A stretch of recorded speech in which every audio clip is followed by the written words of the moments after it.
you that you say, well, I'm Bill, I come from Manchester and I drive a bus. No, that's what you're experiencing. Bill is the name of your current experience. What you are is consciousness having that experience. And this might seem like esoteric navel gazing, but it's not. It's a totally different way of interacting with the world, and it's a total different way of self-identifying yourself.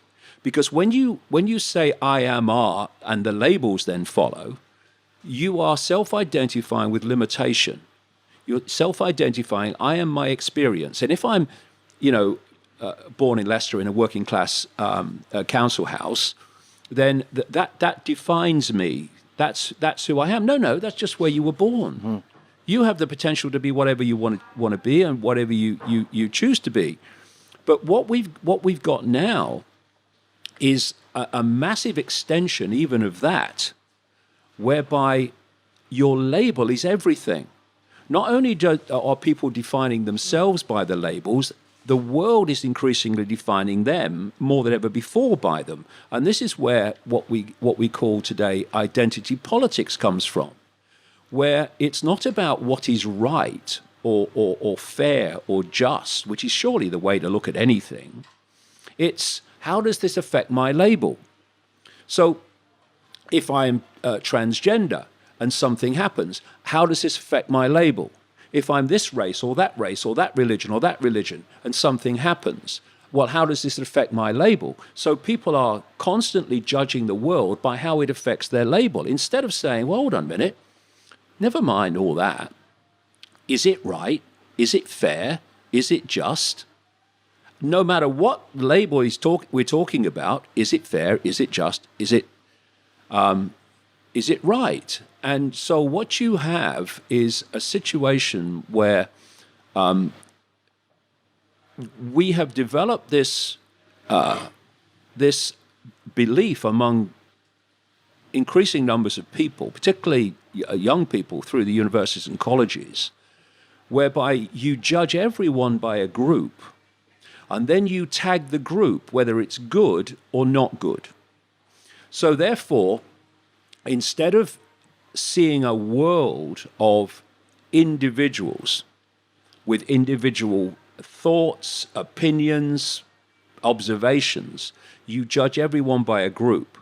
So if you say something about one group, you're a bigot, you're a Nazi, and a racist or a fascist. And if you say something about another group, then, and that group is labeled bad, then you say what you bloody like. Yeah, but we spoke about that earlier, David. If people are divided from religion, from race, they're easier to control. The masses are easier to control because everybody's fighting and arguing whose beliefs are right. And for me personally, we're all equal. We all deserve a chance. And to set limits on yourself, you're crazy because everything is limitless. You're the one who can control and take whatever you want to do out of life. When you started your journey, David, obviously you went through the Terry Wogan show, which was massive for you because you came on that show and you spoke out how you believed in and the things that you seen and the things you were educating yourself with, because you always say they ridiculed you, which I believe was, it's sad when you watch that interview. When you were going on that, did you know that was going to be the outcome? Yeah, it's kind of funny. People said to me, didn't you know that would happen if you said this and said that? And I said, well, do you know I'd worked that out? Mm-hmm. But you say it anyway. But you see, there's a lot of background with that, because I was going through my life. I left school at 15. I didn't take a major exam because I went to be a professional footballer with Coventry and others. And then my career ended with rheumatoid arthritis. I played a whole year of league football with rheumatoid arthritis. That's a whole story in itself. But what that did is it developed in you, because all these things are within us, and experience brings them out. And if you don't have experience, often they don't come out. So I have this phrase, life tends to give us our greatest gifts, brilliantly disguised as our worst nightmares. Mm. Because often our worst nightmare will bring things out of us that wouldn't otherwise happen. This is why if you bring your kids up and you protect them from everything, you're doing them no favors. because you're not developing strong people who will be able to deal with life. You're developing people who are always looking to be protected. And look at what we have now. And once you have a generation or you have a population that wants to be protected and perceives itself all the time as being a victim, where does the point of power move? It moves to authority, because people look to authority to protect them from what they fear or what they feel victimized by. So what we've been developing is a population of emotionally weak people who perceive themselves in terms of victims. When you have challenges in life and you meet them, it brings something out of you. So, for instance, when my arthritis came, and I didn't know what else am I going to do at that time. I wanted to be a footballer. I wanted to be a footballer since I was a kid. And now my joints are swelling up, and they're telling me I'm going to have to pack it in. Now I thought, I'm not packing it in. I want to give it a go. So I went to a club called Hereford United that was a league club then. And I played the whole season with rheumatoid arthritis. Every morning when we were training and warming up for training on cold English mornings, I was in agony. And I would be limping and what have you, and the players would say, "Oh, what's wrong now, Icke?" And I would give a different excuse. "Oh, I've got a bit of a pull. Oh, I think I've got a bit of a blister." But actually it was the same thing all the time. And I played the season out, and eventually it got so bad that I couldn't carry on. But it brought something out of me, this determination not to give up and not to give in. And then I decided, because when I was a kid, I was always reading newspapers, and I was very interested in journalism. So I became a journalist, and long story short, I eventually became a television presenter. Well, very well known back then. Yeah, I was. Yeah, I was a national television presenter in those days. And when I look at my life now, you see, and what I'm doing, my life before, which appeared to be a series of random events. Same with you. You've had your challenges in life. What has it done? It's made you the person you are. You wouldn't be the person you are now without them. Mm-hmm. And people say, "Well, I regret that. I regret that." Well, the thing to regret is if you don't learn from the experience. That's the regret. But learning from the experience, well, you've had a gift. What are you regretting for? And so I went into journalism because I was very interested in that. And I eventually became this television presenter. And when you look at my life, as I was saying, all the different elements of it, including going into journalism and seeing the media for what it is, going into politics with the Green Party and seeing politics for what it is, well, I didn't know at the time, but they were all giving me very, very important understandings that would be useful later on. And then what happened is, this is a kind of bizarre story, but it happened. I was in the Green Party, and I was still working for the BBC as a television presenter, and both were leaving me completely cold. The BBC, it's not a great organisation to work for if you care about the truth and you care about more than the official version of everything. And I also was looking at the Green Party politics from the inside and seeing that it was just like every other party.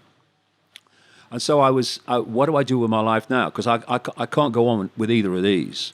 And what happened was a very strange thing happened, because in the early part of, what would it be, 1989, I started having this feeling that when I was in a room alone, I wasn't alone.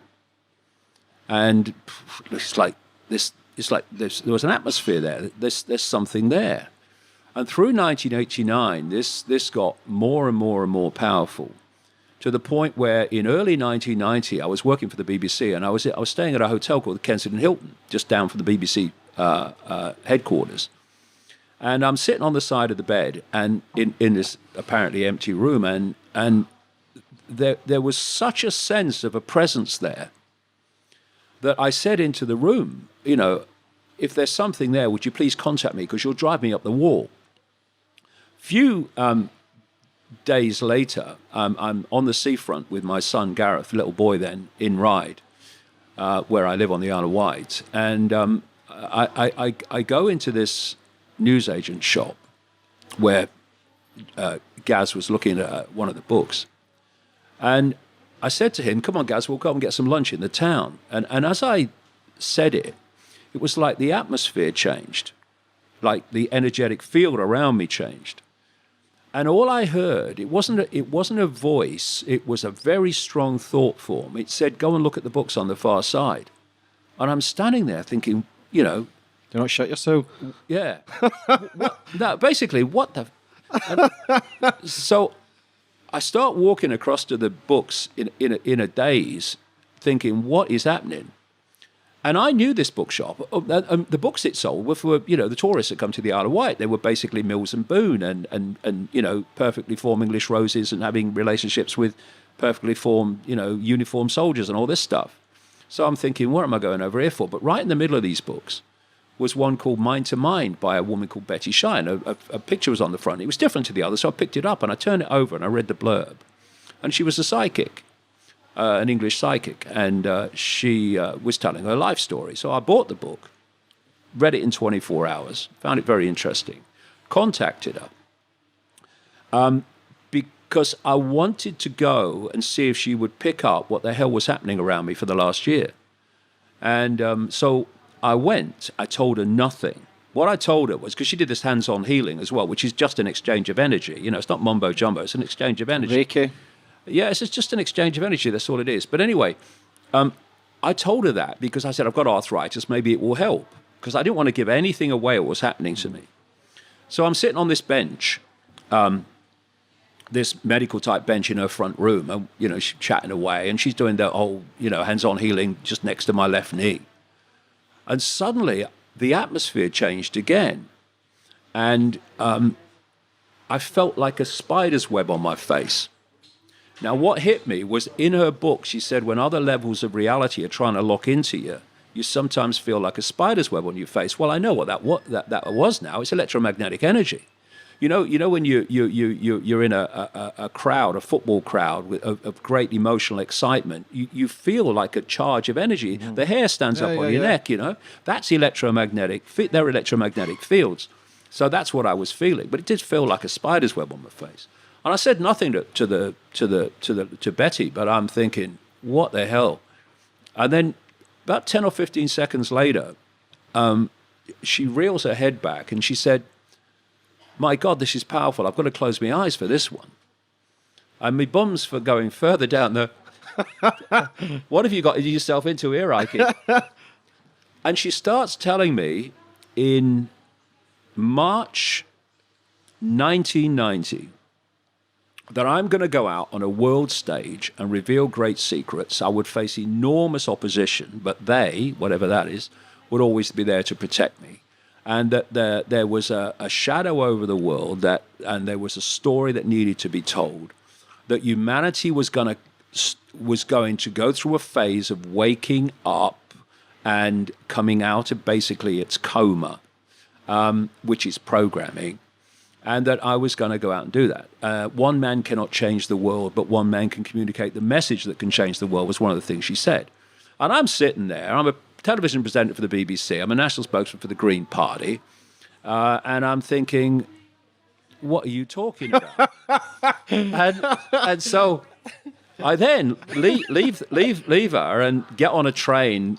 She lived near Hassocks in Sussex, or in Hassocks, actually. And then I drove up, or went up in the train to present a television program. But from that moment on, one of the things that was said, that she said, because she said, the first thing she said, she had no idea about this interaction in the Kensington Hilton. She's saying that they're telling me they know you wanted them to contact you, but the time wasn't right. And you now you've been brought here to be contacted. And they said, they're saying that you're going to be led to knowledge, and at other times, knowledge will be put into your mind. Oh, all right, okay, what? Mm. So anyway, after that... See, at that time, David, did you think she was maybe crazy because you didn't understand that? Or was you an open book? Because when you speak out about stuff like that, people go, well, he's maybe crazy, but again, it's judging people and everybody's on their own different paths. Yeah, I mean, what I've been like, mate, all my life is I've never dismissed things that I can't know absolutely are not true. I have this policy. I put things on the back burner and I see what comes. And if more information comes to support it, there comes a point where there's so much information supporting that it crosses the line, and you start to say, okay, I accept this is what's happening. But I don't just dismiss things, and never have, on the basis that they're different, just being the way I've always been. Was that the start of your journey then, going to this woman and everything, like awakening, a spiritual awakening? Yes, it was. And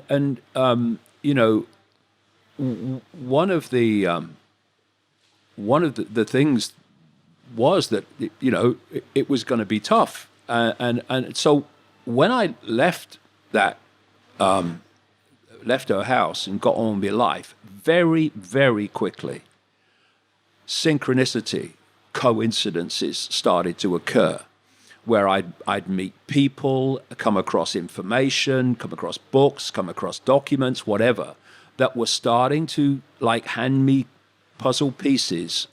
And I started to realize, as it built up and it built up and it built up, that actually the world was not like I thought it was. Well, not like I thought it was. I didn't really have a view on that. Do you think you were just brainwashed and didn't really understand? I never did believe that politicians around the world. I always felt there was something else, but you didn't know what it was. Now I was beginning to understand what it was and how it works. Yeah. And another thing that happened is that I would get just a knowing that this is how, I think this is what's going on here.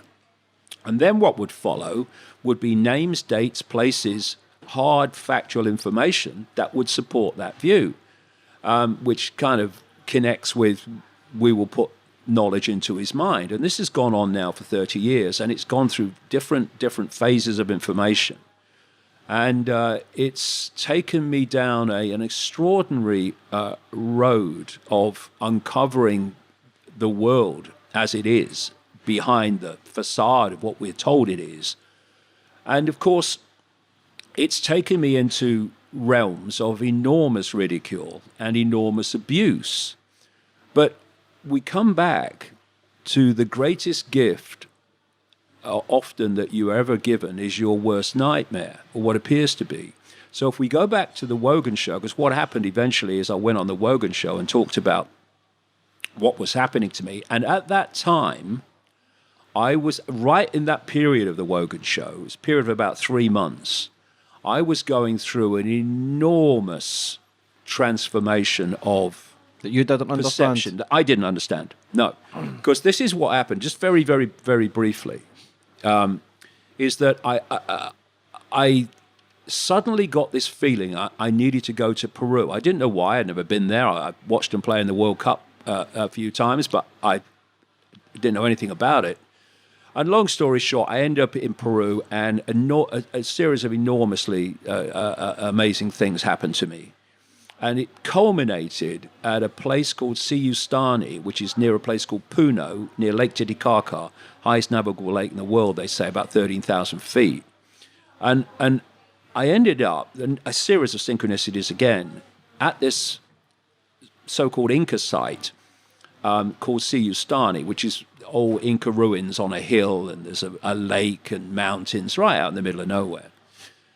And I went and I looked around it, and then I'd hired this taxi, and this guide came with me, and we're driving away from Siustani, and I'm just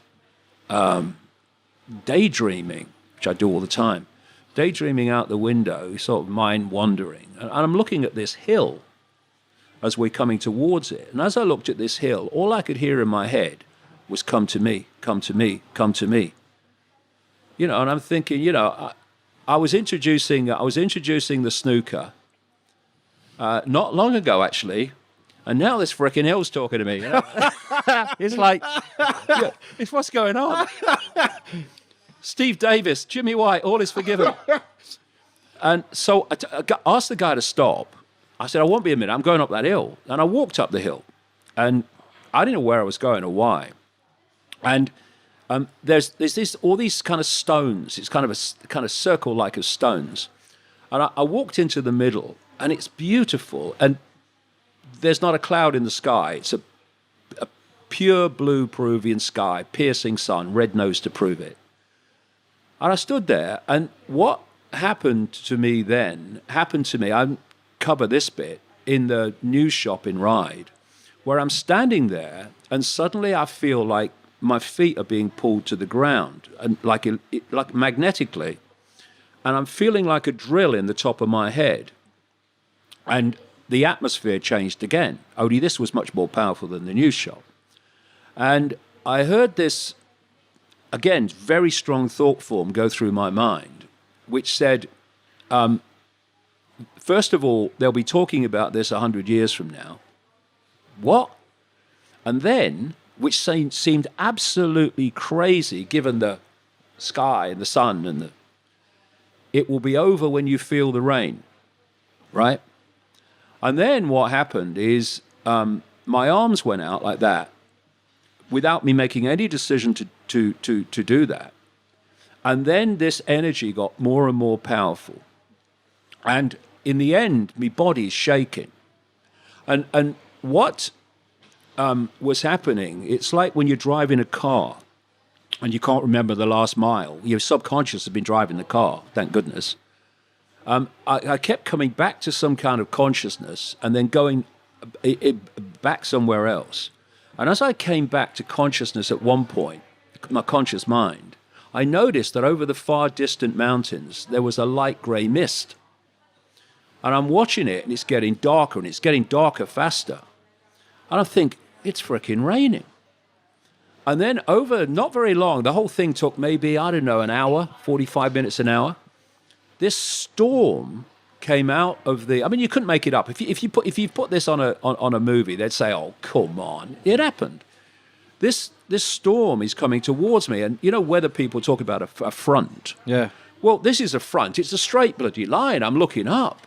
It's literally out of some crazy movie. And it's stair rod rain. It's not just raining, it's stair rod rain. And it's coming towards me. And I'm standing there. And I'm seeing this wall of water coming towards me. It's like something out of bloody Moses. The frickin' Red Sea. And by this time, my body's shaking like crazy with this energy coming through me. And then the water hit me. I mean, I'm immediately drenched because it's stair rod rain. And bang, the energy stopped. And I staggered forward like Bambi because my legs were gone. And there was energy pouring out my feet and pouring out my hands. And it's still pouring out of my feet. I couldn't sleep that night because of it. And something changed. People could imagine, you lived your life in a bubble, literally a bubble of information, a bubble of perception, and someone's come along without any warning and popped the bloody thing. And suddenly everything that was outside the bubble was pouring in. So my mind is absolutely awash with information, concepts, insights. What the hell's going on? It was just a chaotic mass of information and thought and everything. And in that period, it lasted about 3 months. If you'd have asked me my name, I'd have checked. And it was in that period, in my turquoise shell suit, that I went on to the Wogan show, and everything that happened. And after about 3 months, after all the ridicule and all the newspapers and all that stuff, basically, you know when you press too many keys on a computer and the computer freezes, says, I can't process this. Well, that was me. There was so much information pouring into my conscious mind as a result of that experience in Peru. I couldn't process it. I mean, you basically froze. What happened after 3 months is it unfroze. And now I'm the old David again, but I ain't. Just more. I'm seeing the world in a completely different way. As they say when you read a newspaper, the truth is in the white bits, not the words, the bits in between. You know, and so I was seeing things and connections that couldn't see before. Did you ever question yourself there, David, and think, am I losing my mind? Do I need to go and get help? Or did it just feel right for you? Did you understand it a bit more? Well, it felt right to me. I would say I completely understood it then. It felt right to me. And I did what I always do, like I've just mentioned earlier. I thought, okay, I'm going with this, and we're going to see where it's going to go. And I didn't know where it was going, but I'm going to go with this and see where it goes. And people were coming up to me after that, unfreezing, and they were saying, they thought you'd gone mad. You're the same Dave we used to know. But I wasn't. I appeared to be, but I wasn't. I was seeing the world in a completely different way. And of course, in a world which is overwhelmingly programmed to see the world in a certain way, it's what happens through the education system and the media and peer pressure. It's very, very narrow band of sense of the possible, sense of what is. When you start talking about things that are different to that, then immediately the reaction is you're crazy or you're dangerous, or in my case, you're both. But what followed, of course, was mass ridicule as a result of the Wogan show. And people said, it must have been horrible. Well, it was, but it was the greatest gift I ever have been given, because it set me free of the prison that most people live in, which is the fear of what other people think. Mm-hmm. When you literally can't walk down the street without being laughed at. I mean, I lived my life for a long time after that to the sound of distant or even close laughter. Going into a pub, forget it.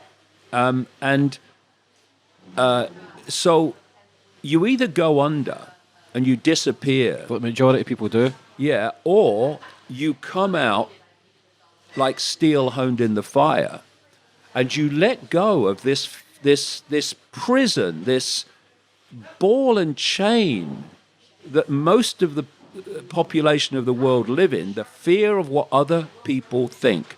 Most people, the vast majority of people, because of this fear, are not living their truth, they're not living their life, they're not living their uniqueness. They're living what they think is acceptable to other people's version of what they should be. So they go through mental gymnastics before saying things, even more today with political correctness and all this bollocks. What can I say? So they won't say I'm this or that, or what can I say and how can I say it so they won't think I'm mad. Now, when the world appears, it wasn't the world, there were others that saw through it, but certainly appeared to be the world and was the vast majority, are ridiculing you mercilessly. I mean, someone only had to say my name in a comedy thing. I remember David Frost just mentioned my name in a Raw Variety performance. The bloody audience laughed. No joke necessary. How did that affect you and your family? Did you ever think that moving away, or did you think to yourself, I can't handle this? Were you ever suicidal or anything, David? No, absolutely. No. I'm a stubborn bugger, me. Mm-hmm. And the more you tell me what I can't say, the more I'll say it. The more you tell me what I can't do, I'll do it. And but there was something. Obviously, you've got confusion. What the hell is happening to me? What's happening? But there was a core beyond that somehow just knew this was going to be okay, and it was leading somewhere, and just some knowing that you can't really explain. And I'll tell you a story, a true story. I'm sitting in the seat on the Wogan show, and he's talking to me, and the audience are laughing, and David Icke, the experience, was dying, but something beyond that was saying to me as it was happening, this is leading somewhere. It's going to be okay. It's going to be fine. It's going to be okay. And that wherever that was coming from, that kind of kept me going through all this period of ridicule. And, I didn't know at that point, of course, some of the things that I was going to be talking about. I didn't know what was coming and what was going to be uncovering and all that stuff. Some of the things on that show, David, you covered, because you went back on the Wogan show, which you did apologise for. It came true, some of the stuff. So, again, that's showing that you stood up for what you believed in. It did come true. What do you think, David, as humans? Who are we as individuals? Who are we as people? Why are we on this planet, do you think? Well, let's put this planet and this experience into context, which is something you almost never hear. We have unbelievable numbers of television channels, radio channels now, 24/7, beaming out all over the world, all the time. How often, comparatively, do you see programs about the nature of reality? Actually, who are we? What is this place? What are we doing here? Surely that would be at the center of questioning, but it's not. It's marginalized, because if you have a population that is living a reality which actually doesn't exist, but they experience it as if it does, you've already put them in a cul-de-sac of perception. And that's where you want them. If the few are going to control the many, you can't have an enlightened population. You've got to have an ignorant population that believes in things that aren't real. And that's why so many lies pour out of politics, because they're trying to get the population to believe something that's not true. But this is a much deeper level of it. Let's get them to believe in a reality that's not true, while the very few, not the politicians, are overwhelmingly ignorant as anyone else, in fact, more so. But at the core, in the shadows, they understand how reality works, and they want the population not to know. That's why you don't have this, who are we, where are we, how does all this work, discussed in any length, or even at all, mostly in the media. But let's put this into perspective. If I said to most people, if you look into this room, can you see everything in the room, everything in the space that you're looking at? They go, well, yeah, of course I can. No, you can't. 4th, 5th dimensions. Yeah. According to mainstream science, the electromagnetic spectrum, which is basically the reality we live in, is 0.005% of what exists in the universe. And the universe is only one construct within infinity. And visible light, which is the only frequency band that we can see, everything we see visually is within this band, visible light, is a smear of the 0.005%. Some say it's a bit more, as much as 0.5%, but negligible, whatever. And therefore, we're not actually living in a world. We're living in a band of frequency, tiny, which contains an informational field or fields.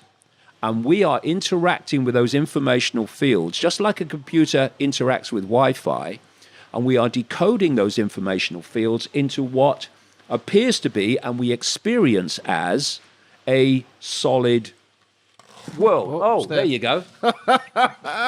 There you go. There's a bit of synchronicity for you there. So, human beings, who do you think put us here? Are we the aliens? Are we computers? Are we? What is the question I should be asking here? Because I think about it all the time. Who the fuck are we? Who am I? What am I here for? And are we come from apes? Are we fish? Are we? There's so many questions you can ask about it. What's true? What's real? What's fake? We don't come from apes. That's another kind of. Because there's apes still here. But you know. When you follow that story back, it's a nonsense, but it's a great diversion from what's actually going on. Because are we computers at the level of consciousness? No. See, if you said to me, who are you? I would say I am awareness. I am a state of being aware. Forget the body, forget everything. In my base form, I am a state of awareness. I am a point of attention within an infinite stream of awareness. And you are a point of attention in the same stream of awareness, and so's everybody else. But your point of attention, which is influenced by your life experience, sees the world in a certain way, and my point of attention sees it in a certain way. But we're all together points of attention within the same stream of consciousness. This is what makes racism and sexism and all these isms utterly nonsensical. Unfortunately, if you want to find racists, then go and find anti-racists. Because anti-racists are obsessed with what? Race. They see race everywhere. In other words, we're back to the labels. They see labels everywhere. You are a that race label, you are a that race label. No. Doesn't matter if you're black, white, or sky blue, pink. They're just vehicles for experience, transitory experiences. Do you think we are Muslim or black or white or Hindu when we leave the body? Of course not. These are belief systems within this tiny band of frequency we call the world. And because we self-identify with them, instead of just enjoying them, I like being a Muslim, I like being a white guy, I like being a black guy. Okay, fine. It's an experience. Enjoy. But don't think it's you, because once you think your labels are you, bang. And so what transformed my life is when I started to understand this and I started to self-identify, not with David Icke as who I am, but as what I'm experiencing. But what I am is consciousness having the experience. That's what's leaving the body at what we call a near-death experience. When people leave the body, they've got no eyes, but they can still see. They've got no brain, but they can still think. It's because they are consciousness, and consciousness has the ability to hear, think, everything.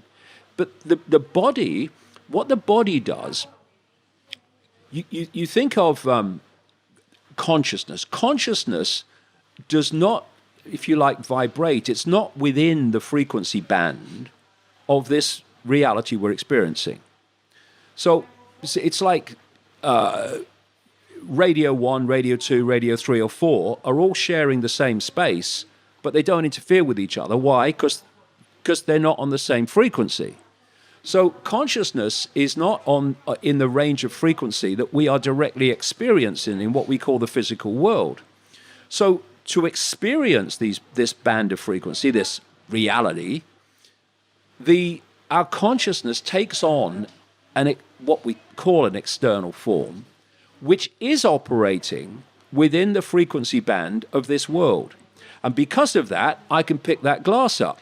My consciousness could not pick that glass up because it's on a completely different frequency to the glass. But operating through this outer shell, what I call a biological computer, it can pick the glass up because there are compatible frequencies. Do you think there's other species on this planet? Because you've spoke about that quite a lot. You've wrote over 20 books. Do you think there's other people walking among us as well? Oh, well, absolutely. I mean, let's put this again into context.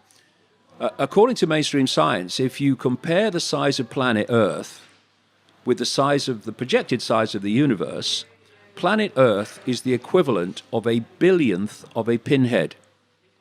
So if you say that life as we know it only exists on a billionth of a pinhead within the greater reality, you are, well, that's credible. You could be an academic saying that.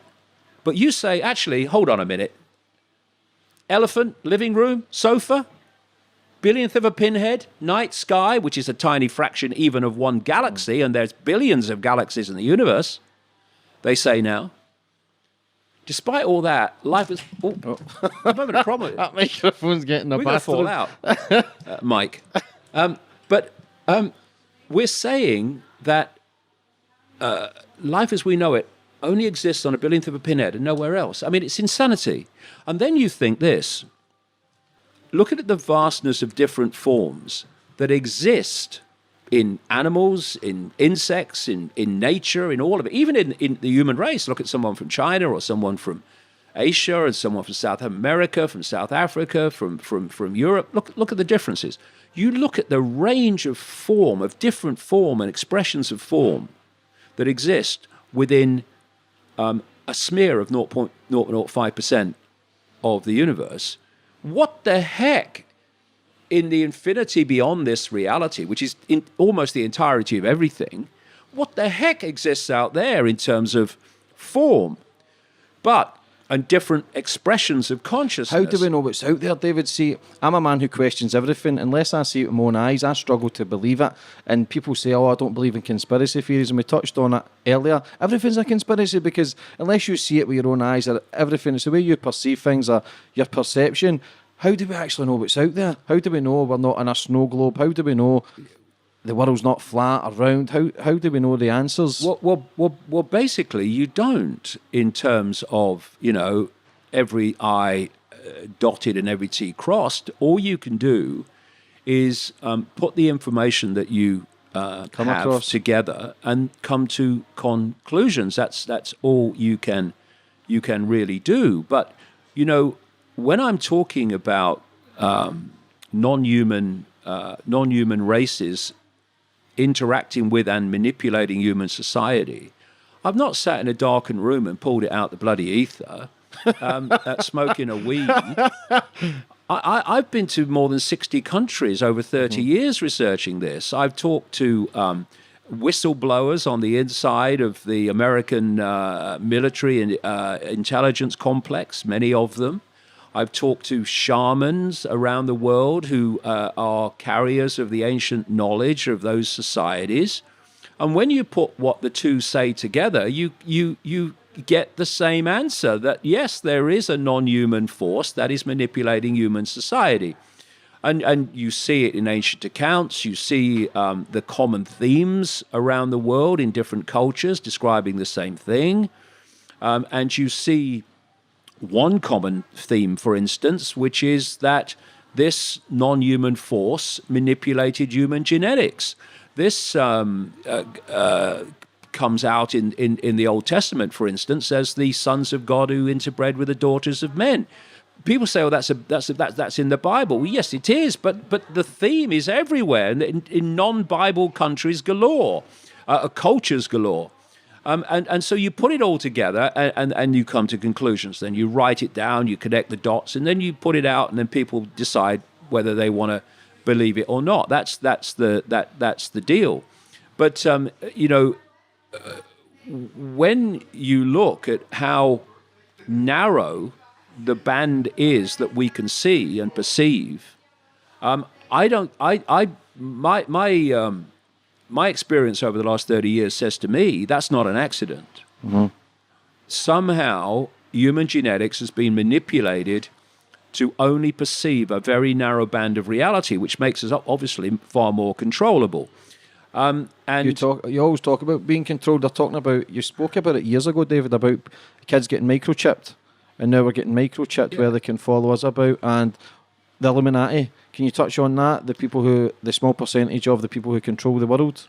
Well, one of the things that is a head shaker to me, and I smile to myself these days, is over the years, people have told me, authority has told me, authority is trying to tell me even more now, that I'm wrong, and because I'm wrong, I can't say what I'm saying and write what I'm writing.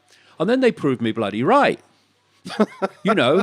I said back in the 90s when I was producing the first books that there was a plan for the world, and that plan included the destruction of freedom of speech and the creation of a centrally controlled global fascist, communist, Marxist, whatever you want to call it, state. They're all different terms for the same tyranny.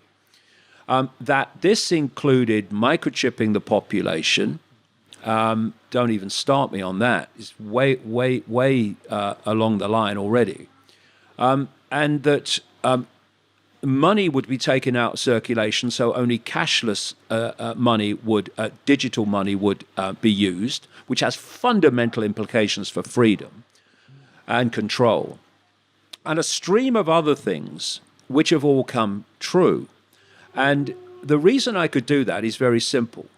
How did Aldous Huxley, in 1932, in his book Brave New World, how was he able to describe genetic, drug, and other things that in a dystopian way that is now happening?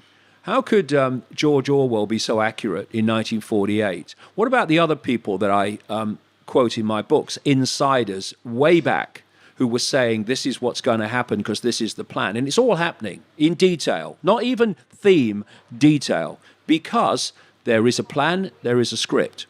And what I've done for the last 30 years is work to uncover what that is. And once you do, once you know what's planned, predicting the future is quite straightforward. That's why so many, I see my books from the 1990s read on the TV news every day now, in changes in society. It's because I have this phrase, know the outcome and you'll see the journey. If you don't know what the outcome is planned to be, then what happens in the world, in world events and daily happenings, appear to be random. They seem to have no pattern. They seem to have no rhyme and reason. They just happen. Or you blame them on something else. When you know what the outcome is planned to be, which is what I've been uncovering all these years, then you start to see that these apparently random events are not random at all. They are stepping stones towards the outcome. We talk about freedom of speech. Freedom of speech is being systematically destroyed. And I'll give you the outcome on that. The outcome, desired outcome, is that there comes a point which we're moving towards so fast when no one will ever see or hear anything that is not acceptable to the authorities, to the system. And we are seeing now daily freedom of speech and censorship being increased and increased and increased towards that desired outcome of deleting all information that the authorities don't want people to see. Now, what's been happening? The internet was actually created by this cabal. We can talk about that if you like, about why that was and where it's going. But one of the reasons is that they wanted to put all information eventually that people receive and where they get their information, thus their perceptions, which come from information received, that's what perceptions are, from the internet, digitally. And the reason they want to do that is because once it's digital, then you can use algorithms to censor. You don't even need human input. Once the codes are in place, the algorithms, as they're doing now, will censor what people can see and hear. Now, what is freedom of speech? It's the freedom to speak. And if you have the freedom to speak, then you have the ability to challenge the prevailing narrative, and thus you're never in a situation where people only see and hear what the authorities want them to see and hear. For that to be reached, that situation, free speech has to be deleted. Otherwise, they're not going to get there. That's why free speech is being deleted. And George Orwell had this concept of freedom, in effect, being the ability to say that 2 and 2 equals 4. Because while you have the right to say 2 and 2 equals 4, you have the right to freedom of speech. You have the right to speak factually and not be censored, even though you're speaking fact, but they're wrong facts from the authorities' point of view. And in 1984, in the book, society moved to a point where they were told they had to believe that 2 and 2 equaled 5. And you couldn't say 2 and 2 equaled 4 anymore. You had to believe that 2 and 2 equaled 5, because that's what the authority wanted you to believe, so they got the outcome that they wanted.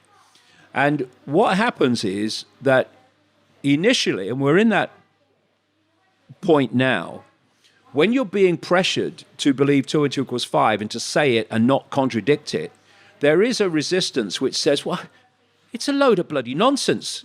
2 and 2 doesn't even equal 5. But when you then start giving people consequences for not accepting 2 and 2 equals 5, abuse, losing your job, all the rest of it, marginalization, people then start, in search of self-respect, they don't want to accept that what they're doing is being kowtowed into saying 2 and 2 equals 5 when they know it's 4. So they start to convince themselves 2 and 2 equals 5. So it becomes not their enforced reality eventually, it becomes their perceived reality. And suddenly the world's gone frickin' mad. And that is absolutely the process that's happening now. What level of madness, mate, have we reached when professors of biology are being investigated by their universities and abused by students for saying that men and women are biologically different? Men and women are biologically different, okay? Men and women are biologically different. Another way of putting it, 2 and 2 equals 4. But the so-called progressive, they're not at all, the fascistic, Marxist, whichever term you want to use, progressive, narcissistic stormtroopers of political correctness, Twitter stormtroopers, are insisting that you believe 2 and 2 equals 5. And it's a very simple thing. If you want something to happen, which, if you had an open debate, you couldn't win it, and therefore it couldn't happen, you simply don't have the debate. And, I have a phrase, if you want to know and see the foundation elements of this agenda of human mass control, look at the subjects you cannot have another opinion about. Look at the subjects where if you have a different opinion to the official narrative, you're going to get abuse, ridicule, and other consequences. That's the agenda. To shut you up. Simply for this reason. If you can't win a debate on facts, and of course, men and women are not biologically different, it's not a debate you can win on facts, then you don't have the debate. You shout down, abuse people who have that. And we were talking beforehand. I posted something on my website today, which I saw this morning, where there's a meeting at a university in America, and there's speakers there. A woman she didn't stand up, she was sitting down, but a woman spoke, one of the speakers, who was kind of an academic in her field. And she said, well, it's obviously that there are biological differences between men and women, because if you look at the facts, FACTS, I think that's spelt, people will forget that soon, then the vast majority of men are taller than women. Women have different have fat in different places. They have different muscular types. People in the audience started walking out. She's just saying the bloody obvious, and they're walking out. Why? She's saying 2 and 2 equals 4. They believe 2 and 2 equals 5, and they insist everyone else does. Cameraman follows them out, and they're out in the lobby saying that's fascist. We can't sit and listen to that fascism. What? That men and women are biologically different? This is where we are going, and this is why it's so important that people are not intimidated into silence. Because I meet so many people who say, yeah, it's a load of nonsense, but, look what happens if you say so. And one of my roles, if you like, is of being the kid pointing at the naked emperor while everyone's sycophantically hovering around saying, wonderful new clothes, emperor. Oh, what a lovely jacket. And I'm saying, hold on a minute. The guy's freaking naked. Got no bloody clothes on. What are you talking about? And that, of course, is 2 and 2 equals 4. Do you think people are too scared now to speak out? Oh, they are. And it's systematic. It's being done systematically people to shut people up. What is political correctness? I'll give it in a line. It's manipulating the target population to silence itself. That's what it is. In false flag events, David, you've blew the whistle on a couple of them. What is a false flag event for people who don't know? Well, one of the phrases I came up with that has now come into quite common parlance in the alternative media anyway, I came up with it in the 1990s, was problem, reaction, solution. This is so important. There's 2 mass manipulation techniques, because this is the bottom line. This conspiracy is a conspiracy to psychologically program the population. Why do people behave the way they do? Why does someone behave that way and someone behave that way? Perception. That person's perception leads them to behave that way. This person's perception leads them to behave this way. And where does perception come from? information received. People process information received, and they reach their perceptions. So if you can control information received, you control perception, you control behavior. This is what happens when you control information. And if you control it totally, which is where they're going, as I've just talked about, then you eventually control behavior totally because you're controlling all perception. What problem, reaction, solution and its stablemate, what I call the totalitarian tiptoe, are psychological manipulation techniques, and they're used on us all the time. Problem, reaction, solution. Other people call it false flag. You want to change the world in a certain way, and you know that if you stand up and openly say, this is what we're going to do, you're going to get a big resistance against it. People are going to say, we're not having that. What's going on? What are you doing that for? There's no reason. So what you do is you give them a reason. Stage one, you create a problem. Could be a terrorist attack. It could be a financial collapse. Could be a government collapse. Could be whatever. You then tell the population via an unquestioning and pathetic mainstream media the version of that problem you want them to believe. You name the villain. You name the reason for why that problem is happening when you, in the shadows, have actually made it happen. At stage two of problem, reaction, solution, you want a reaction from the public of outrage, of fear, of whatever the reaction is required. And then you want them to, in effect, say, do something. Something must be done.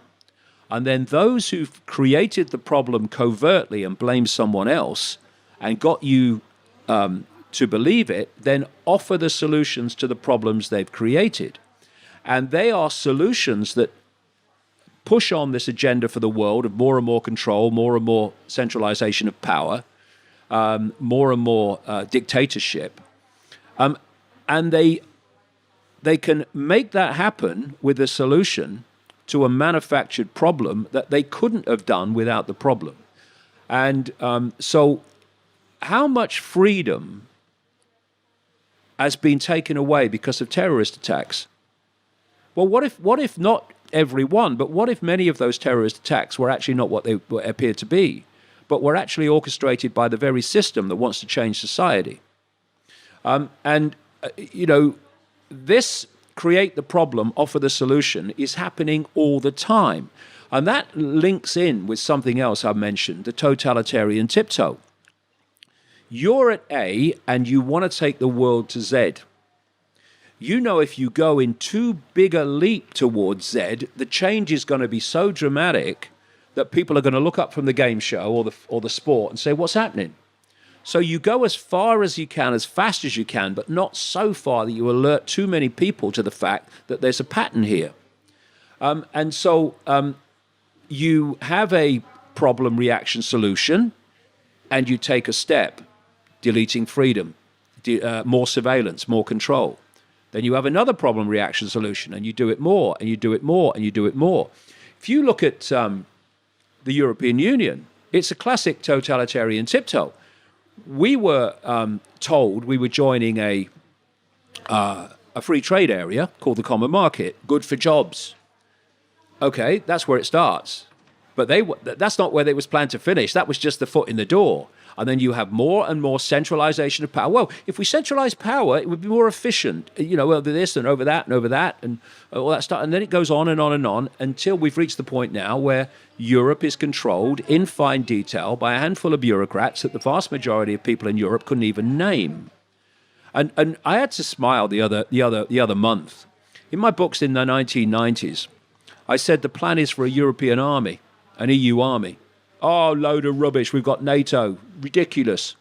Now, last few months, Merkel and in Germany and Macron in France, who are just puppets of this whole thing, like May and Trump and all of them, they've come out and said, we've had an idea. We've had an idea. We should have a European army. What do you mean you've had an idea? How did I know about it in 1993?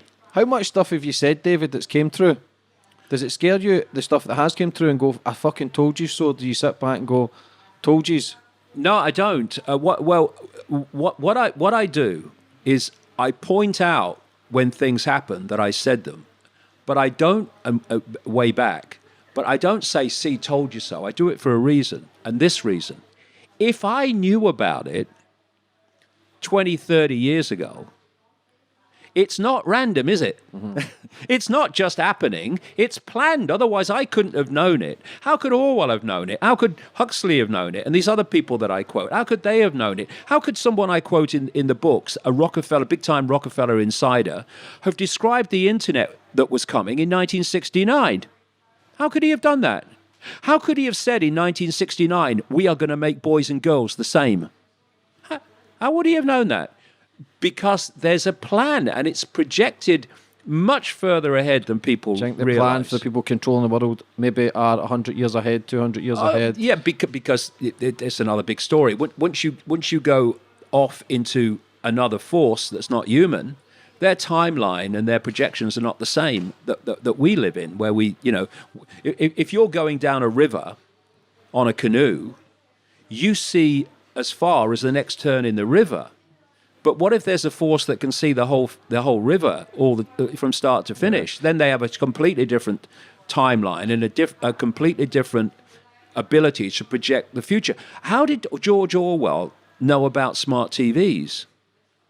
Smart TVs, and we're only seeing Mark 1, 2, 3 at the moment, not where they're planned to go. They have cameras in them and microphones in them that can film you in your front room and record your conversations in your front room. Well, it's admitted. Somebody found them, and then they had to admit that it was true. In 1984, which came out in 1948, George Orwell was talking about in the 1984 Society that there were telescreens in every home, and the telescreens were constantly filming you. The Big Brother's watching. Big Brother's watching. So, because it's projected long into the future, if you can access that, either because you're an insider or 30 years of bloody research full time, then you can predict the future. Because the simple thing is, if nothing intervenes to stop that process unfolding, that will happen. So you can predict the future.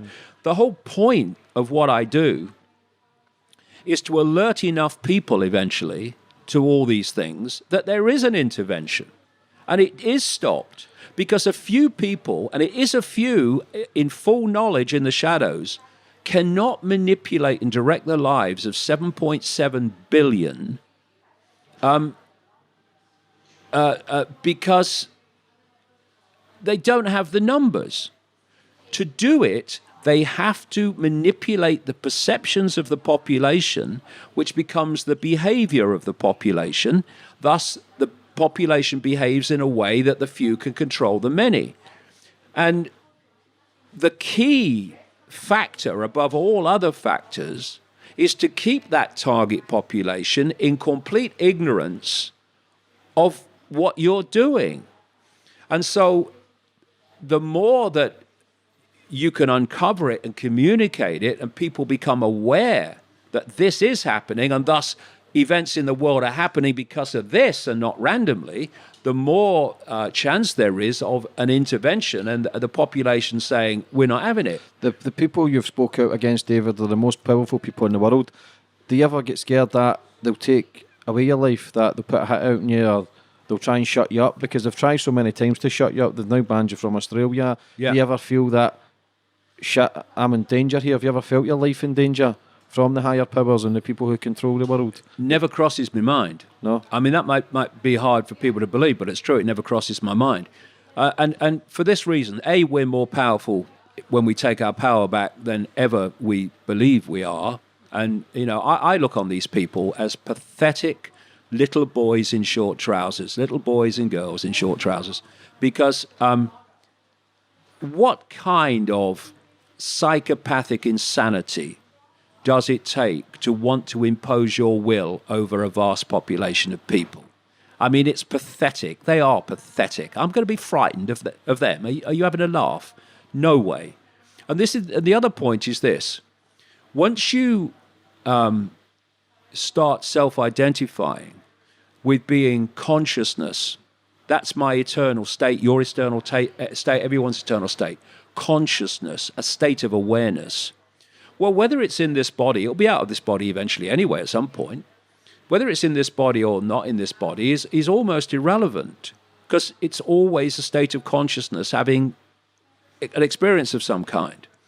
So the worst that can happen to me is that I leave this body, right? And I will eventually anyway. I don't want to stay here forever, my God. I mean, you can have too much of a good thing, can't you? So it never crosses my mind. If you're taken out, you're taken out. But you're taken out trying to do the right thing. And Which takes courage. Well, do you think now, David? Well, courage is overcoming fear, which is a really powerful thing, courage overcoming fear. When you let go of fear, you don't need courage. You just do it. It's not like, if I say, I've just written a book, I just finished it. It's going to be probably the most controversial book, certainly given current times, probably going to be one of the most controversial books ever written.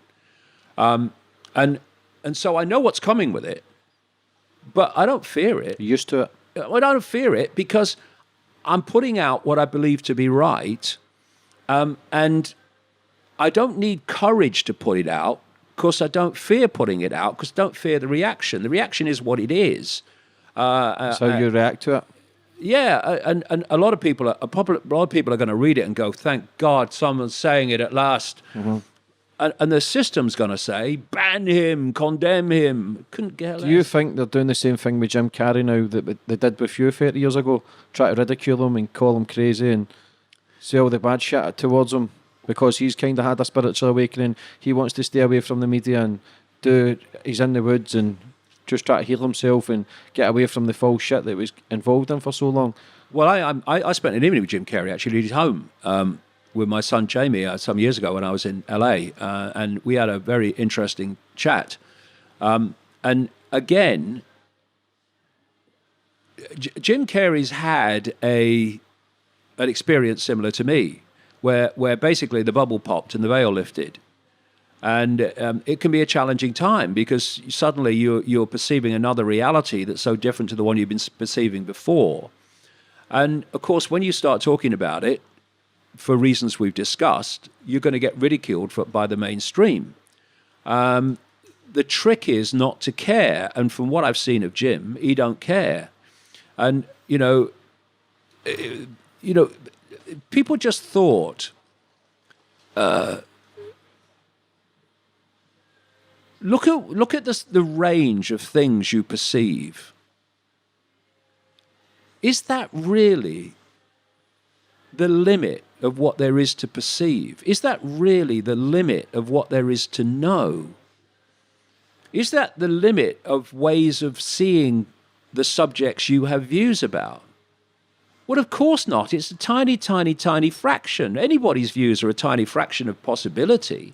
So why aren't we exploring all possibility? Not that you come across information and just because you come across it, oh, that's true, then I'll believe that now. No, you question it, you process it, you come to conclusions about it. But it's very simple, and history shows us this. Systematically reducing the amount of information, views, and diversity of information and views available to people never ends up well. It never turns out good. It always turns out bad for humanity.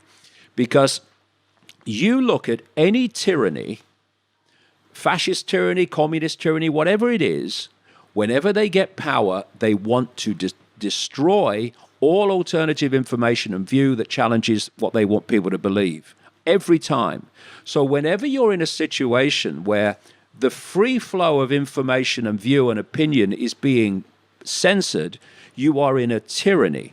And what humanity has allowed itself, not everybody, of course, but great numbers, especially the political correctness group is they've allowed themselves to become a tyranny while claiming to be anti-tyranny. I see anti-fascist protests full of people acting fascistically because they're so far up their own arse and so full of their own self-purity, they don't realize that what they're doing is actually projecting their own behavior in what they're opposing. anyone who gives someone a hard time for having a different view, however much they may not agree with it, is a psychological fascist, in my view, because they are seeking to impose their will on someone else. And it's quite simple.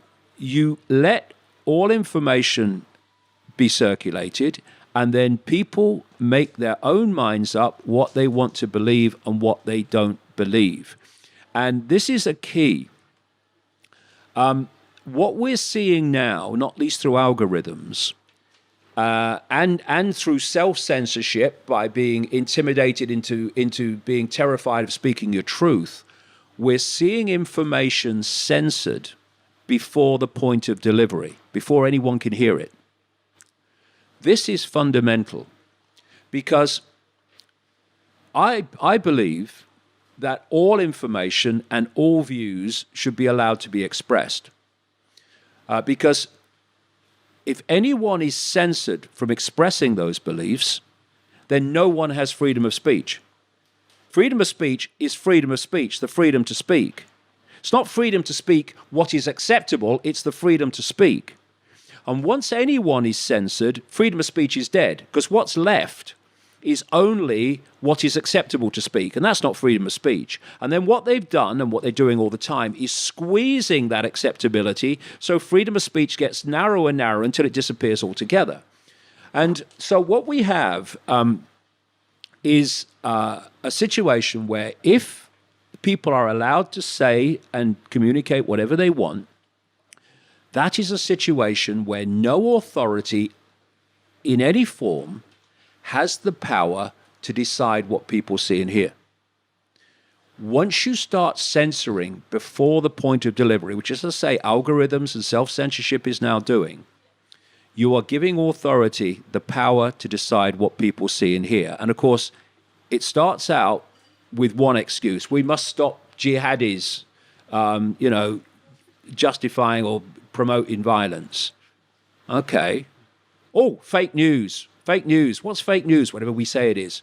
We've got to stop people saying fake news, so we're going to censor that. The more people we can get to be victims and upset, the more excuses we've got to censor even more, right? Yeah. So give people all the excuses they want to be upset and to feel a victim, and then we can censor people saying things that upset them. And so you're moving along this road. None of that can happen when we have the free flow of information, nothing censored. So people say, well, what about, saying go and kill people? Yeah, but there's laws against that. There's laws against that. There's laws against telling people, burn that house down. But they're after the point of delivery, which means you can deal with the extremes of how people use speech, but it's heard. Mm-hmm. Then you can deal with it if it needs dealing with it. And most speech does not need dealing with at all. Come on, let's go and kill this person. Well, obviously, you deal with that. You have to deal with that. But it's after the point of delivery. And as long as we hold that line, authority has no power to censor. What we're seeing now is the opposite of that. Before that line is where most censorship is starting to happen, and thus freedom is disappearing. What do you think the biggest cover-up on this planet is, David, for your perspective? I think the biggest cover-up is the conspiracy in totality. Because, people say to me sometimes, you seem to see conspiracies everywhere. I don't. See one conspiracy with multiple faces and multiple facets. Not the same as seeing conspiracies everywhere. And it's simply this, that there is a cabal that wants to create a situation, which I've been saying since the 1990s and early 1990s, and look at it now, where we have a world government, a world central bank, the world government dictating to every community on earth, a world central bank dictating all finance, a world single digital currency, which means that through algorithms and even, human input, you can wipe someone's bank account away because there's no cash in that society. You think you've got money? There you go. You can do it. You can do it. Very simply, it's control. You go into a shop now and you hand over a credit card, electronic money, and they say, sorry, won't accept your card. You can still pay cash. When there's no cash and they say, won't accept your card or your microchip as it's meant to be eventually, then whoever controls the computer controls if you have the ability to purchase anything. So that's all about control. They want a world army to impose the will of the world government, and that is the expansion of NATO. This European army is all part of that they're proposing. And they want a microchipped population connected to a global computer system, actually what is known as the smart grid. This technological society is a Trojan horse of monumental proportions. And if people remember nothing, they should remember this. They're now openly talking, people like Ray Kurzweil at the Google executive, Google, Facebook, all these organizations, Amazon, they're all controlled by the same force to the same end. That's why they're becoming monopolies. They're dictating to people what they can see and hear and all that stuff. It's all planned. But what Ray Kurzweil is talking about now, and people like him, is that by around the year 2030, humanity will have their brains connected to artificial intelligence. And he's very open about it. As this goes on, artificial intelligence will do more and more of human thinking until human thinking as we know it now is basically negligible. In other words, you'll be a computer terminal on someone else's internet. And the reason they're being so open about it is the sales pitch, which is you'll be superhuman if you do this. And what you'll be is subhuman, and human consciousness, human thought, human emotion as we've known it will be over. Because every thought, every emotional response will come from AI. He who controls AI will then control every human's perceptions directly who is connected to AI. And we've been taken along a very clear process to take us to that point. Stage one, see, I'm coming up 67. And I'm glad I was born when I have, doing what I'm doing now, because I have a radar. I can remember what the world was like before. People born into it. You see, when you get born into the world you think the world is how it is because you're born into it. This is how it is, okay? But it's not how it always was. And when you're born into the world as it is, you don't really have so much of a compass to get a fix on the world as it is, because it's just how it is. When you were born before it is as it is now, you have a compass, you have a comparison. You can see the scale, the stunning scale of the change, not least since this technological society kicked in and then went kind of on steroids. Stage one, you get the population addicted to technology they can hold. Well, basically achieved, smartphones, tablets, etc. And you target especially the young. Why? Because they're going to be the adults at the point you want to bring in this full-blown AI-controlled human. You want them so addicted and obsessed with technology that, as happens now, on one expression of it, they'll get up in the middle of the night and go and queue in the dark outside an Apple bloody store to get the first version of the new thing. Get them addicted enough, and they'll queue up waiting to be connected to AI, right? So that's why they're targeting the young. Stage two, because what you want to do, you want to get in the body. And if they went directly to the body without anything in between, people would go, what's going on? Totalitarian tiptoe, you see. So the next stage is on the body, what they call wearables. Holdables to wearables. This is your Apple Watch and your Bluetooth and all these gadgets now that people wear that are connected to the internet. And then you go to the next stage, which is in the body. I spoke a little while ago, last year, in Sweden. And people, thousands of people now in Sweden are being microchipped. and queuing up for it, having parties to celebrate. Ethel's been microchipped. And this is what happens with addiction. It's called addiction for a reason. You were addicted. And so this has been the process that is taking us along, here, kitty, kitty, kitty, here, kitty, kitty, kitty, along this road, to the point where they want to introduce fully blown AI-controlled humans. This is where it's going, and it's within the lifetime, well within the lifetime of people alive today. Even those that aren't young, it's within their lifetimes too. And all these diversions, look here, smell this, look at this, hear this, are all to stop us going, deep breath, take a step back, look at it again. Shite! Look what they're doing. And that's what I'm doing. You know, I'm pointing this out. I'm saying, over here, see? Sofa, elephant. Elephant, not giraffe, elephant. There it is. Before we finish up, David, I want to touch on how true is the HARP, the weather control? How true is that? 100%. Yeah. What is weather? It's energy. What is the weather? It's electromagnetic information So fields. there's something out there that controls the weather. The HARP, is it a HARP system, the HARP effect? Well, the HARP in Alaska is one of them. They're called ionosphere heaters, but there's many of them now. And they are high-powered radio frequency technology that manipulates the electromagnetic field of the planet.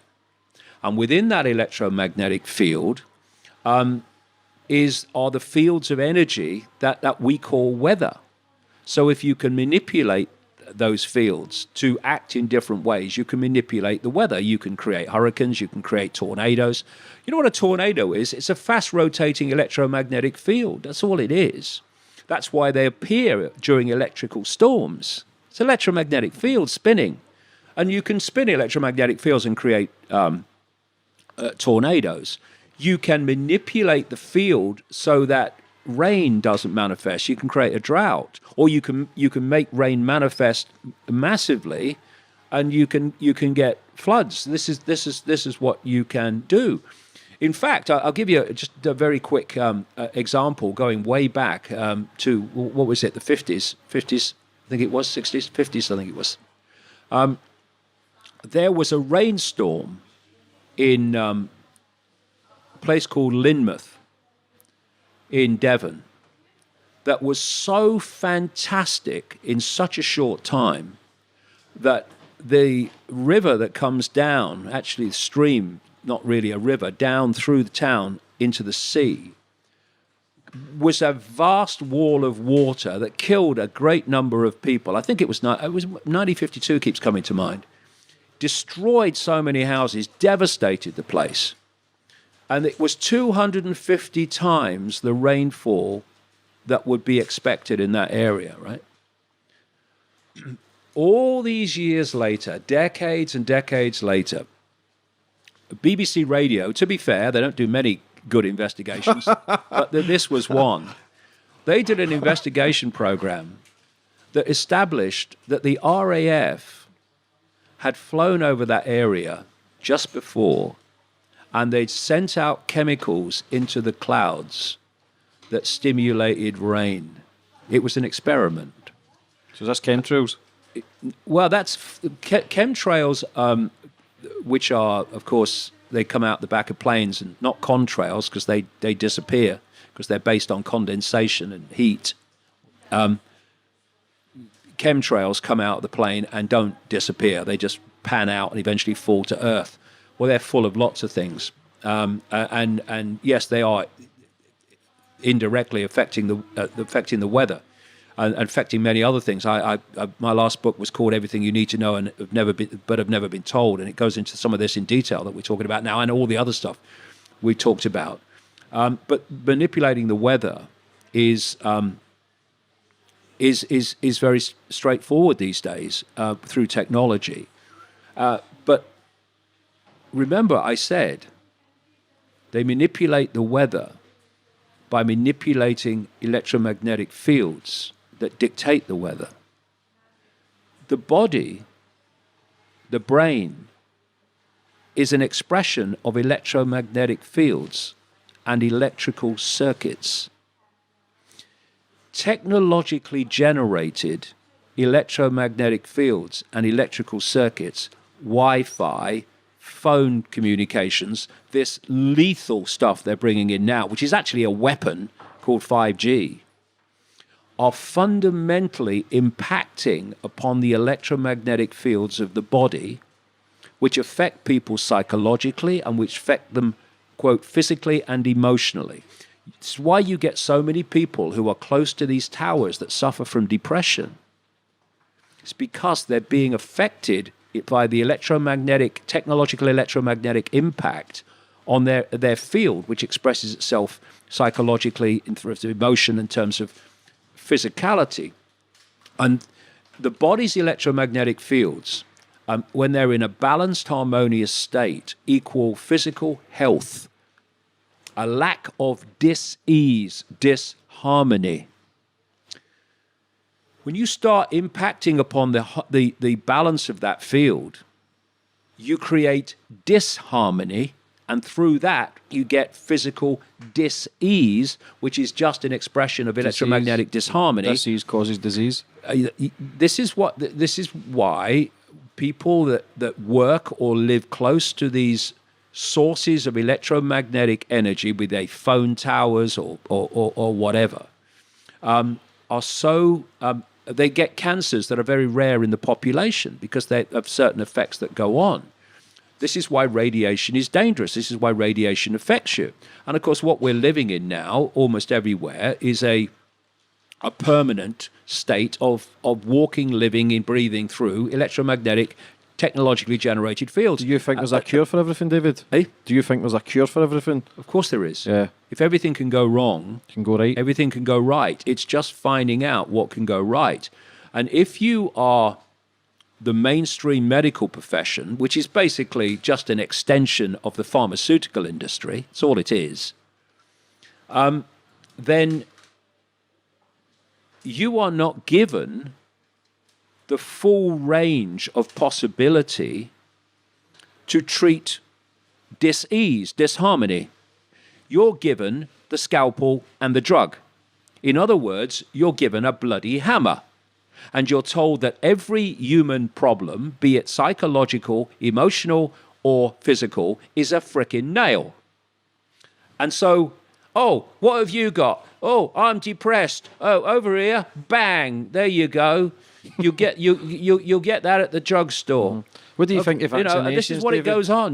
This is what happened. And because the medical profession is just another expression of the postage stamp consensus, as I call it, this narrow band of information that people not only believe in, but are forced in terms of the medical profession to believe in. Because I know people, doctors, who've realized that alternative methods of healing are better than what they do, the scalpel and the drug. They've been struck off for using them, even though it benefits the patient, because the pharmaceutical industry controls the medical profession.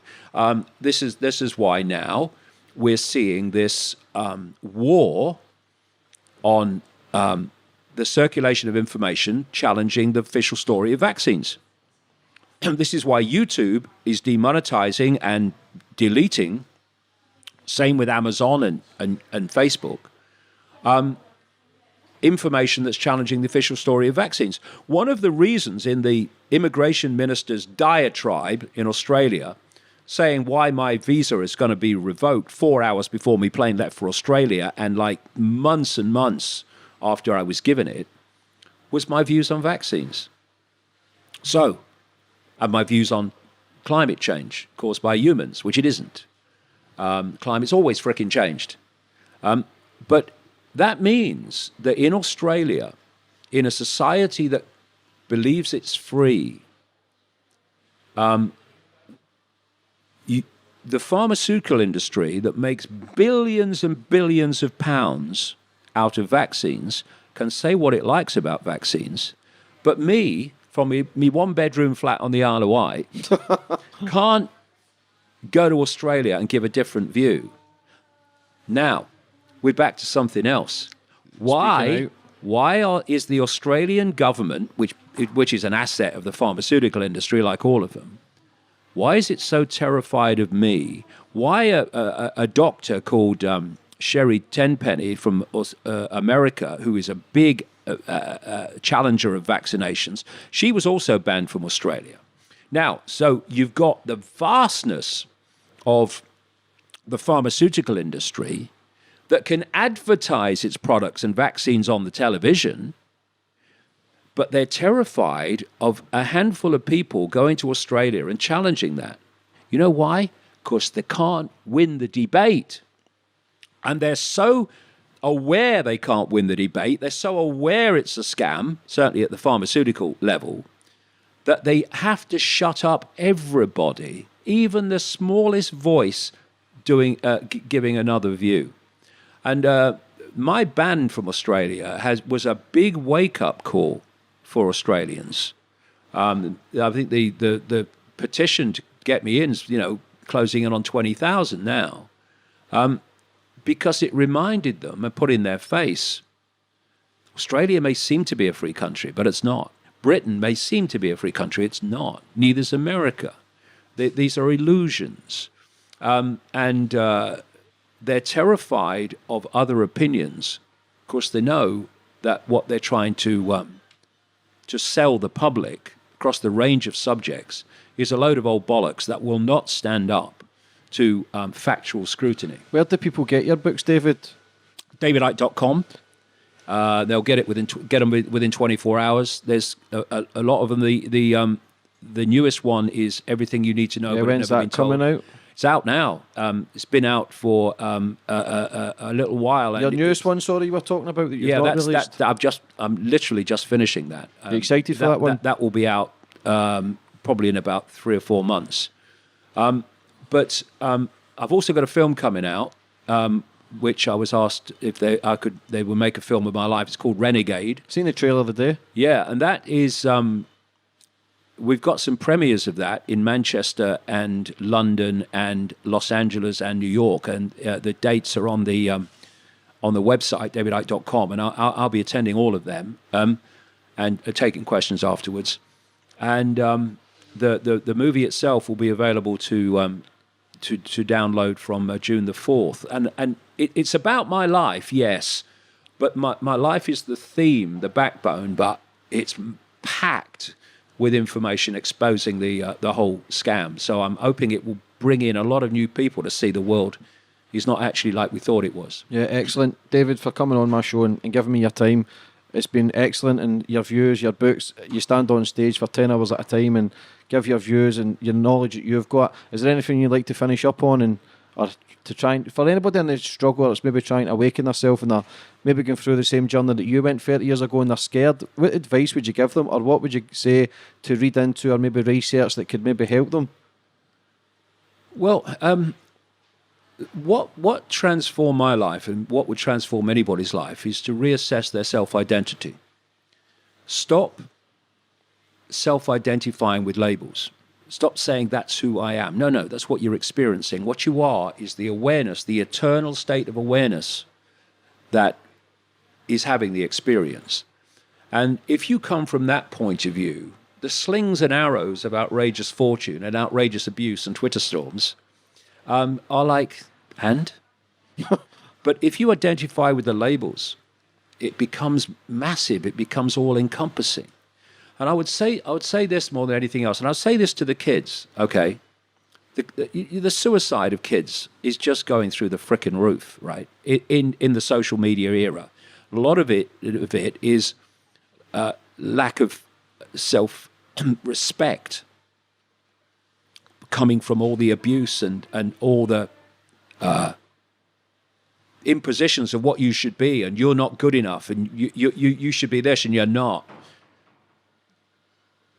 Remember that you are what you are, and what you are now can be something else whenever you choose to become the totality of what you are instead of the little me that you think you are. But if you look at it, the people who are abusing you, who are ridiculing you, who are telling you you're not good enough, right? Well, who the hell are they? Who are they? Who are they? Why do they matter? I can tell you from personal experience that people who abused me years ago are now coming to my talks and reading my books. Because the thing is that they'll think something else tomorrow. That's for sure.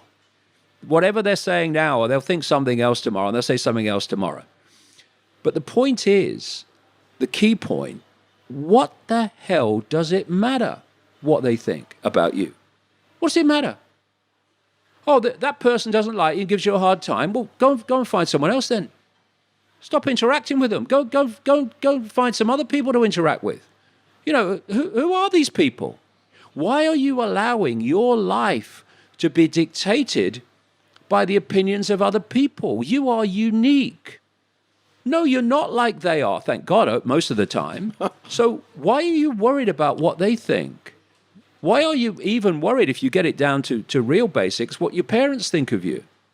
Because you are what you are. And, you know, for me, the greatest gift you can give to your kids is to allow them to be what they are, to allow them to go in the direction that they feel to go into, instead of dictating to them the direction their life should take. Oh, you can't do that, or you can't that, or what will the neighbors think? I mean, what will the neighbors think? Who cares? Let them think what they like. It doesn't matter. And I'll tell you from experience, it really doesn't matter what people say about you, what people do about you, what people think about you, so long as you don't care. It doesn't matter. It doesn't mean you don't listen to people and say, oh, yeah, they've got a point there. Maybe I'll look at that. That's not the same thing. It's being intimidated and being broken in spirit by how other people see you. It doesn't matter. It doesn't matter.